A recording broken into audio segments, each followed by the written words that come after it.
ವರ್ಷ ಮೇಲ್ಪಟ್ಟಿದ್ರು ಕೂಡ 2 ದಿವಸ ಆರೋಗ್ಯ ಸರಿ ಇಲ್ಲದ್ರೂ ಕೂಡ ಇದೇ ಕೆಲವರು ಈ ಬೋವಿ ಸಮಾಜದ ನನ್ನ ಮುತ್ತು ಮತ್ತು ಬಲ್ಲಂಡಪ್ಪನವರು ಡೇಟ್ ಕೊಟ್ಟಾಗ 13ನೇ ತಾರೀಕು ಬಾಗಲಕೋಟೆ ಜಿಲ್ಲೆಗೆ ಗದಗ ಜಿಲ್ಲೆಗೆ ಬರ್ತಾರಂದಾಗ ಮುಂಗಡವಾಗಿ ಪ್ರತಿ ತಾಲೂಕಿಗೆ ನಾನು ಜಾಗೃತಿ ಮೂಡಿಸಕ ಅವರ ಆದೇಶದ ಮೇರೆಗೆ ಬಂದ ಸಮಯದಲ್ಲಿ ಡೇಟ್ ಫಿಕ್ಸ್ ಮಾಡ್ಕೊಂಡ್ರು.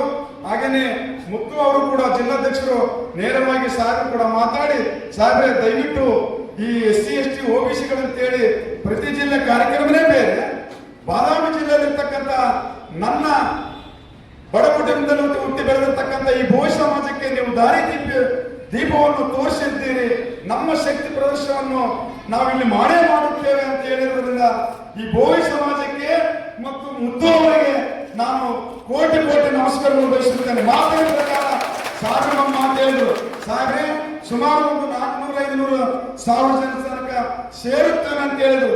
ಯಾರೋ ಒಬ್ಬರು ಕಿಡಿಗೇಳುಗಳು ಅಣ್ಣ ಹೆಂಗ್ ಮಾಡ್ಲಿ ಸಾಹೇಬ್ರು ಬರಂಗಿಲ್ಲ ಅಂತ ಕಾರ್ಯಕ್ರಮ ರದ್ದಾಗಿದೆ ಅಂತ ಹೇಳಿದ್ರು.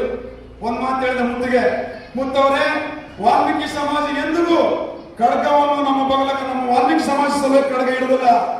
ಅಲಗಲ ಬೇಡರು ಸಮಾಜ ಸಲುವಾಗಿ ಒದ್ದಾಡಿಲ್ಲ. ಈ ದೇಶದ ರಕ್ಷಣೆ ಸಲುವಾಗಿ ಅಲಗಲ ಬೇಡರು ಬ್ರಿಟಿಷರನ್ನ ಯಾವ ರೀತಿ ಯುದ್ಧವನ್ನಾಡಿ ಗೆದ್ರು, ಅದೇ ರೀತಿಯಾಗಿ ನಿಮ್ಮ ಸಮಾಜಕ್ಕೆ ಏನು ಮಾತು ಕೊಟ್ಟಿದ್ದಾನೆ ಮಾತಿನಂತೆ